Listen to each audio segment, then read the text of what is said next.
fin de los tiempos. Libro 3. La maldición de Cain. Por Gav Thorf.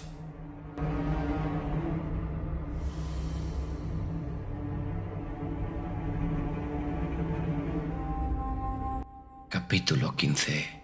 La batalla del Bosque Blanco. El resto del día transcurrió de acuerdo con lo dispuesto por Malekith.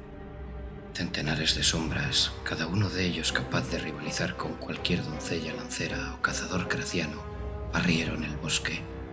Delante de ellos, al este, los príncipes dragones redujeron a cenizas la espesura.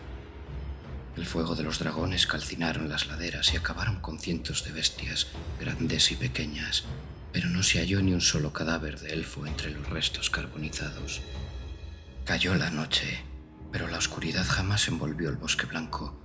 La luz crepuscular de las llamas que arrasaban el bosque iluminaban el cielo, mientras el humo amortajaba las lunas y las estrellas. Para irritación de Malekith, el enemigo no se dejó ver, pero las risas y las canciones se burlaban de los Druchi y de los caledorianos que hacían guardia en el campamento de su ejército. Desde la penumbra surgían flechas cortando el aire que batían centinelas y patrullas, pero nadie se atrevía a salir en persecución de los arqueros que le disparaban, agazapados en la oscuridad, mientras unas fantasmagóricas luces destelleaban entre los árboles y el viento arrastraba misteriosos silbidos y gruñidos. Qurán llegó al pabellón de Malekith a primera hora de la mañana del día siguiente y entró dejando un rastro de barro por las alfombras de pieles y con la armadura manchada de sangre reciente.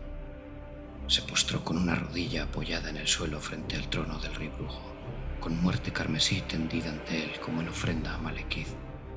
El fragor de la batalla se oye cercano. Desde aquí oigo el estrépito de las espadas y el zumbido de las flechas. ¿El enemigo se ha decidido a luchar por fin? Así es, mi señor, pero nuestras fuerzas están pasando apuros, dijo Qurán, evitando mirar a los ojos a su rey. El ataque inicial no provino de los guerreros sombras de Anar, sino de fuera del Bosque Blanco. Teníamos puesta la atención demasiado al oeste, Majestad, y ahora el enemigo ha aniquilado las compañías emplazadas en las posiciones exteriores y está avanzando hacia el campamento. Las fuerzas desplegadas en el oeste han acudido desde el paso del Fénix, en respuesta al ataque a traición Nagarothi. Vos lo habéis dicho, Majestad. El ejército sombrío cayó sobre los regimientos de Caron Cart mientras levantaban el campamento. Han muerto 3000 elfos. Los que sobrevivieron formaron un círculo defensivo y ahora están rodeados. Un ataque perfectamente coordinado. Es obvio que Istrana y Anar han estado comunicándose de alguna manera que no he sido capaz de detectar. Malekith salió a la luz del amanecer. El cielo aún presentaba un color ceniciento y las nubes flotaban bajas en las montañas, a pesar de que estaban en verano. Los inconfundibles sonidos de la batalla, el estrépito del choque de las armas, los gritos de guerra y los alaridos de los moribundos y los heridos resonaban por todo el valle. El constante restallido de las cuerdas de las ballestas añadía un contrapunto al resto de los sonidos más estridentes. Los dragones rugían y las llamas crepitaban en el este, donde los caledorianos contraatacaban a los cracianos y a la guardia de doncellas. Malekith distinguió los chillidos de las hidras y los gruñidos de los gélidos. Se oían otros ruidos, con un origen más sobrenatural, el crujido de árboles y la agitación de hojas aumentando 100 veces, acompañados por voces atronadoras y el trino de otros espíritus del bosque más pequeños. El suelo retumbaba con las piedras animadas que rodaban por él para arremeter contra filas de guerreros, mientras que el aire arrastraba el coro sibilante de varios cientos de duendes del viento. Percibió el hedor del humo del fuego de los dragones y la fetidez de los gélidos, mezclados con el olor del sudor y del miedo. El acre olor de la sangre fresca solapaba el aroma de la resina de los pinos del bosque y hacía enloquecer de frustración a las mantícoras que berreaban y tiraban de las cadenas que las constreñían. ¡Los cuervos, mi señor! Qurán se detuvo a un par de pasos de Malekith, amedrentado por las llamas que rugían a lo largo y a lo ancho de la armadura del rey brujo. Las sombras atraparon unos cuantos ayer y averiguaron que trabajan para el Rey Sombrío. Hemos enviado arpías para que acaben con ellos, pero... Malekith se volvió para mirar de arriba abajo a Kuran. ¿Hay muchos cuervos en Kracia? Kuran asintió con la cabeza. Sí, Majestad. El rey brujo no tuvo más remedio que admirar una cualidad de sus enemigos. Cuando se decidían a atacar, lo hacían sin reservas. Era como si el bosque mismo estuviera atacando a su ejército. Más de una docena de hombres árbol lideraban la ofensiva y arremetían contra las compañías de Druchii apostadas en el perímetro. Reducían a puré los cuerpos de los elfos a puñetazos y las fustigantes ramas cercenaban extremidades y cuellos. Detrás de ellos venían sus parientes de menor tamaño y las dríades, que se desplegaban en torno a los hombres árbol para despachar a los Druchii que intentaban rodear a los centenarios pastores del bosque. Los cracianos formaban uno de los flancos del ataque y se abrían paso como una cuña entre las filas de saetas oscuras y corsarios en el noroeste. Por su parte, la guardia de doncellas formaba una sólida línea en el noroeste y su muro de lanzas radiantes mantenía raya a los caballeros y a los jinetes oscuros, mientras sus flechas blancas causaban estragos en el enemigo. Una línea secundaria de arqueras, reforzada con Istrana y otros magos, disparaba sus proyectiles contra las máquinas de guerra Druchii y los adiestradores de las bestias. Malekith detectó el remolino de los vientos de la magia, allí donde los hechiceros reunían la energía para realizar sus encantamientos. Los árboles segaron con sus hojas afiladas como cuchillas todo un regimiento de sombras que estaba intentando rodear el flanco de las fuerzas Asur, mientras que gigantescas criaturas recubiertas de barro se alzaron del suelo para batirse con hidras y dragones. Unos proyectiles de fuego y unos rayos mágicos con un aspecto más tradicional delantaron la presencia de al menos 2 magos de Saferi entre las doncellas de la Reina Eterna. En el frente occidental la batalla no era menos cruenta. Ali-Zanar y sus guerreros sombríos habían ocupado sigilosamente posiciones cercanas durante la noche y el amanecer. Sus primeras víctimas habían sido los capitanes de las patrullas y los centinelas, para impedir que se diera la voz de alarma. Y luego los guerreros sombríos habían introducido hurtadillas en el campamento y habían degollado a centenares de guerreros mientras dormías, antes de que el contingente de Karon-Cart por fin despertara. Los grodianos, con sus líderes asesinados y el enemigo en el corazón del campamento, se habían replegado desordenadamente hacia un terreno más elevado y ahora estaban cayendo como moscas bajo los letales arcos de un enemigo agazapado en hondanadas y detrás de piedras. Los príncipes caledorianos, agotados tras la ardua tarea de arrasar las laderas el día anterior, se organizaban con lentitud. Algunos caledorianos intentaban contraatacar al bosque que estaba echándose encima de su campamento, y las crepitaciones del fuego de dragón sonaban intermitentemente, intercaladas por los cuernos de otros príncipes que llamaban a sus monturas, todavía sumidas en un profundo sueño. La rapidez y la ferocidad del ataque enemigo eran aplastantes. Después de tantos días cazando sombras, el cambio repentino de estrategia había pillado desprevenido al ejército Druchii. ¿Cuáles son vuestras órdenes, Majestad? Malekith se daba cuenta de que su hueste corría el peligro de ser derrotada antes incluso de poder organizarse. La pregunta de Kuran le arrancó de sus cavilaciones. Cederemos terreno. Consolidaremos la posición. Nuestra línea es demasiado extensa y tenemos que sacar a sus arqueros del bosque. Ordena a los capitanes de torres de tu regimiento que pongan fin a la desbandada y que organicen un repliegue ordenado para retroceder 300 pasos. Dile a Imri que forme 2 escuadrones de dragones. Uno se quedará en la reserva para cubrir la retirada y frustrar cualquier intento de avance enemigo. El otro hostigará al ejército sombrío del flanco occidental. A pesar del repliegue, no podemos permitir que las 2 fuerzas Asur se fusionen. Como ordenéis, Majestad, repuso el capitán. ¿Y los magos? Malekith vio un par de hechiceras colaborando con el ejército de Grond, pero estaban siendo superadas por las doncellas y magos de Saferi. Drusal había partido, por voluntad propia, con el ejército de Hajgraef de Malus Darblake, lo que solo dejaba una opción. Dejadme a mí a Istrana y a sus buhoneros de hechizos.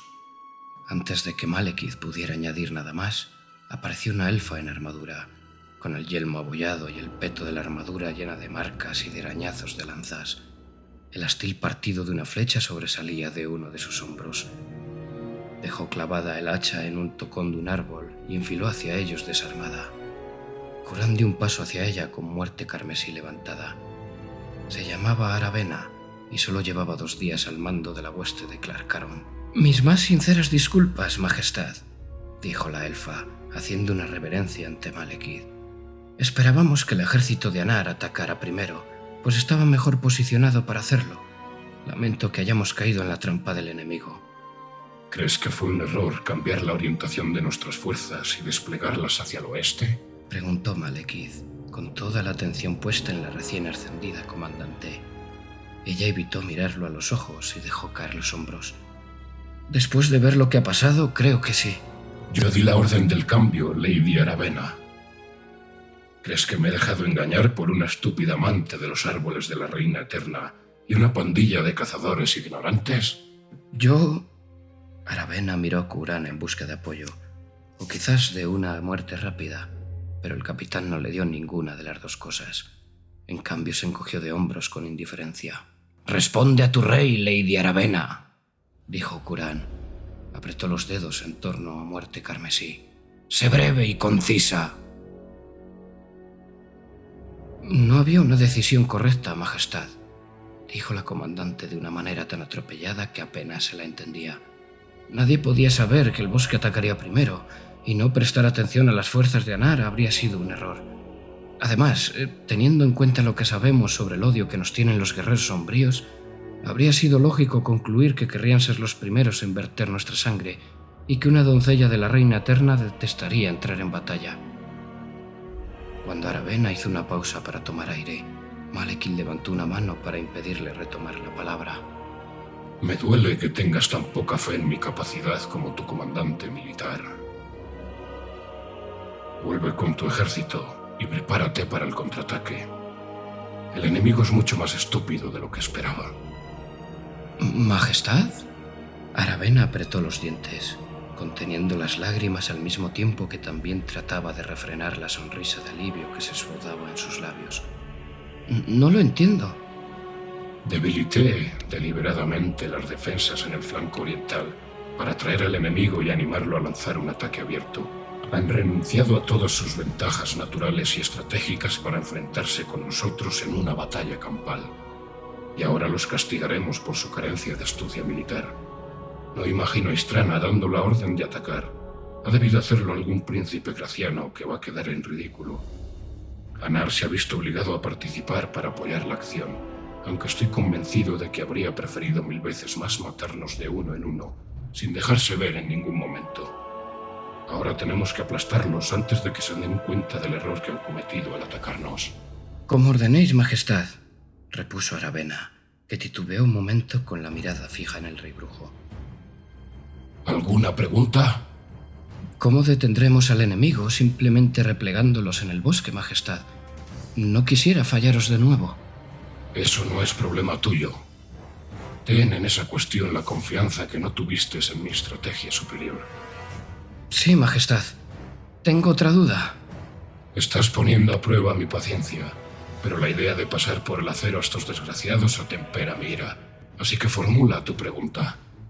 «Es probable que el ejército de Caron Cart acabe destruido». Sacudió la cabeza con incredulidad y dirigió la mirada al oeste. «¿Contabais con ello, Majestad? ¿Lo habéis sacrificado para traer a los gracianos?» Tu observación es correcta, general. La gracia es porque la hueste de Clarcaron no esté en su lugar. Aravena hizo una reverencia y se alejó apresuradamente. Extrajo la ligera hacha del tocón sin detenerse. Malekith se le quedó mirando mientras la elfa descendía a toda prisa por la ladera de la montaña en dirección a sus regimientos, que estaban reuniéndose detrás del ejército de Caron Cart, que, tal como Malekith había planeado, había sufrido los estragos del asalto graciano. «Le habéis perdonado la vida», señaló Qhuran, aparentemente tan sorprendido por este hecho que olvidó decir «Majestad». Es probable que no sobreviva la batalla, pero si lo hace, Luchará el doble para demostrar su lealtad, y de ahora en adelante no cuestionará mis órdenes. Si la matara, tendría que repetir la lección con otro. Couran aceptó la explicación de su señor, con el semblante pensativo y asintiendo con la cabeza. Los gracianos y los guerreros de las tierras sombrías parecen haber hecho progreso a través de mis tropas. Vete ya y traslada mis órdenes a los generales. No quisiera perder esta batalla por un descuido cuando promete ser una victoria tan dulce. Cuando Couran se marchó, el rey brujo ascendió hasta la cumbre que Serafon había convertido en su guarida temporal. El resto de los dragones negros ya habían remontado el vuelo y estaban luchando con las grandes águilas, los grifos y los fénix, pero la montura de Malekith permanecía tumbada a la sombra de un enorme afloramiento rocoso, y las nubes de gases de su respiración se precipitaban por la falda de la montaña. ¡Vamos! Ha llegado la hora de que leccionemos a estos peones en el verdadero arte de la guerra. La dragona negra transportó a Malekith hacia el norte, donde estaban Istrana y las compañías de la guardia de doncellas. La hechicera de la reina eterna representaba la mayor amenaza, pues sin ella los espíritus del bosque se marcharían y desaparecería la magia que alimentaba la determinación de sus seguidores.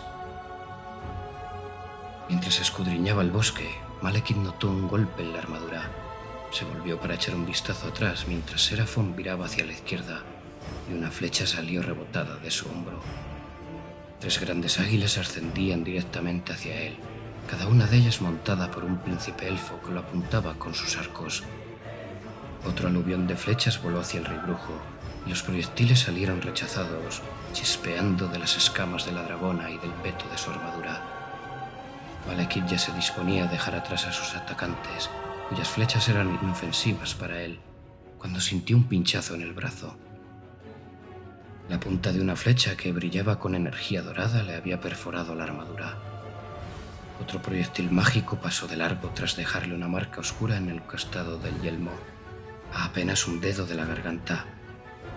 Con la mirada recorrió el sentido inverso la centelleante estela de la magia de la flecha, hasta que sus ojos se posaron en uno de los príncipes montados sobre un águila, que ya estaba flechando el arco en otra saeta encantada. Malekith sacudió las cadenas con una mano para dirigir a Serafon hacia el imprudente señor Asur, pero en cuanto la dragona giró para encarar al águila, el príncipe hizo ascender a su montura y pasó por encima de la gran bestia. De la armadura de Malekith salieron rebotadas más flechas, disparadas por los otros 2 príncipes, que no representaban más que una distracción.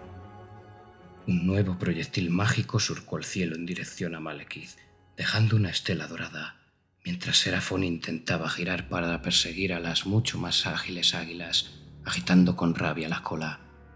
La flecha mágica impactó en el cuello de la dragona negra y se hundió partiendo escamas, mientras un chorro de espesa sangre escapaba por la herida. Serafon lanzó un alarido de dolor y sacudió la cabeza con frenesí, y a punto estuvo de arrancar las cadenas de las manos de Malekith. «Ya me he cansado», dijo el rey brujo, con la voz ronca a la vez que apuntaba al fastidioso príncipe con Urizaín. Un rayo de energía negra salió disparado de la punta de la espada, pero el águila había previsto el ataque y plegó las alas para batirse y pasar por debajo del deslumbrante proyectil mágico. Malekith lanzó un rayo detrás de otro mientras perseguía al águila, que descendía en picado hacia el bosque, haciendo piruetas y cambiando constantemente de dirección. El príncipe Asur, que iba montado sobre su espalda, giró el cuerpo para disparar otra flecha, y esta vez el proyectil desgarró la piel del ala izquierda de Serafon, que soltó otro chillido de dolor. Malekith decidió cambiar de táctica, sometió a su voluntad los vientos de la magia y se concentró en la mente del príncipe. Un amuleto de protección que el Asur llevaba colgado del cuello comenzó a brillar para contrarrestar el ataque, pero Malekith apretó los dientes y redobló el esfuerzo. El amuleto se hizo trizas, sobrecargado de magia oscura, y Malekith proyectó todo su odio que fluyó por el aire hasta el cerebro del elfo y lo colmó de un dolor insoportable. El rey brujo vio que el cuerpo del príncipe se ponía rígido y gritaba, y de sus dedos agarrotados escapó el arco, mientras él mismo se precipitaba al vacío desde la espalda del águila. El ave se lanzó en picado para recoger al príncipe, pero Malekith ya tenía preparado otro rayo oscuro, y le lanzó contra el espinazo del águila, cuyas plumas se convirtieron en ceniza y la carne en polvo. El ave, debilitada, se abatió en espiral detrás de su jinete, y los chillidos agónicos de la primera solaparon los alaridos del segundo. Serafón, cuya sombra oscurecía los regimientos desplegados en el suelo, interrumpió el descenso y remontó el vuelo. Las otras dos águilas, incapaces de causar el menor daño a la poderosa dragona negra y a su inmortal jinete, huyeron. Se habían sumado más fuerzas cracianas al ataque, que surgían de los árboles sobre carros tirados por leones y embestían por el flanco a unos regimientos de lanceros que trataban de retroceder junto a una compañía de la Guardia Negra. Los leones blancos, con las melenas salpicadas de sangre, arremetían con garras y colmillos contra los duchi, mientras los elfos que conducían las cuadrigas asestaban golpes a diestra y siniestra con sus largas y ligeras hachas para batir a los guerreros que conseguían escapar de la ira de los leones. El ataque amenazaba con destruir todo el flanco del repliegue, así que Malekith no tuvo más remedio que intervenir, y el ascenso de Serafón volvió a convertirse en un descenso. La dragona cayó como un rayo con las garras extendidas sobre esas cuadrigas que marchaban en cabeza y aplastó cracianos y druchi indiscriminadamente. Apresó un enorme león con los dientes mientras Malekith decapitaba con Urizain a los dos cracianos subidos en el carro. 3 veces tuvo que masticar Serafón antes de pasarse el león por el gaznate. Correas y yunques restallaban y crujían mientras la dragona negra continuaba su sangrienta escabechina, y sus garras, largas como espadas, arrancaban tiras de piel y vísceras de león. La espada de Malekith crepitaba con energía oscura, y la sangre se evaporaba al contacto con la llama interna que ardía a lo largo de la hoja. El rey brujo abrió en canal a otro craciano de una cometida, y con la siguiente partió por la mitad a un león, atravesándole de un tajo las entrañas. El ataque del rey brujo atajó el ímpetu de la carga craciana, y los carros tirados por los leones quedaron atascados, y pronto sufrieron el acoso de la Guardia Negra, que como un enjambre los envolvió con las alabardas resplandecientes, con sus gruñidos preñados de ira y unos gritos de batalla tan feroces como lo de los propios leones. Una vez hecho el trabajo, Malekith se alejó de allí a lomos de Serafón, en busca del verdadero enemigo. La dragona se lanzó como una flecha hacia los árboles, siguiendo los hilos de la magia del bosque hasta su origen. En algunas zonas el bosque se había movido y había invadido los caminos que los druchi habían abierto el día anterior, siguiendo las pistas de los hombres árbol y sus parientes. Las copas de los árboles se apretaban unas contra otras para formar unas frondas impenetrables para la vista mortal, que ocultaban cualquier paso de Istrana. Malekith tendría que buscar otra manera de encontrarla. Serafón pareció adivinar sus intenciones y tensó las cadenas al contraer los músculos para lanzarse en picado contra el contingente de Averlón, pero Malekith tiró de las riendas para disuadirla de la maniobra y la dragona soltó un gruñido de frustración. Tengo en mente un objetivo mucho más apropiado, con que se propone despertar los espíritus de Ulthuan para lanzarlos contra mí. Pues voy a enseñarle quién es el verdadero amo en esta isla. Malekith enfundó Urizain y envió su conciencia al bosque que se extendía abajo. La magia vital que se desparramaba entre los árboles se rebeló contra su presencia y se alejó de él como serpentinas que se enrollaran. Malekith convirtió la extensión de su voluntad en la punta de un estilete que clavó en Giran con la fuerza de la mente. El viento de la magia se revolvió, pero no pudo escapar de él, y lentamente, mediante la hoja de su imaginario cuchillo, Malekith vertió en él sus oscuros pensamientos.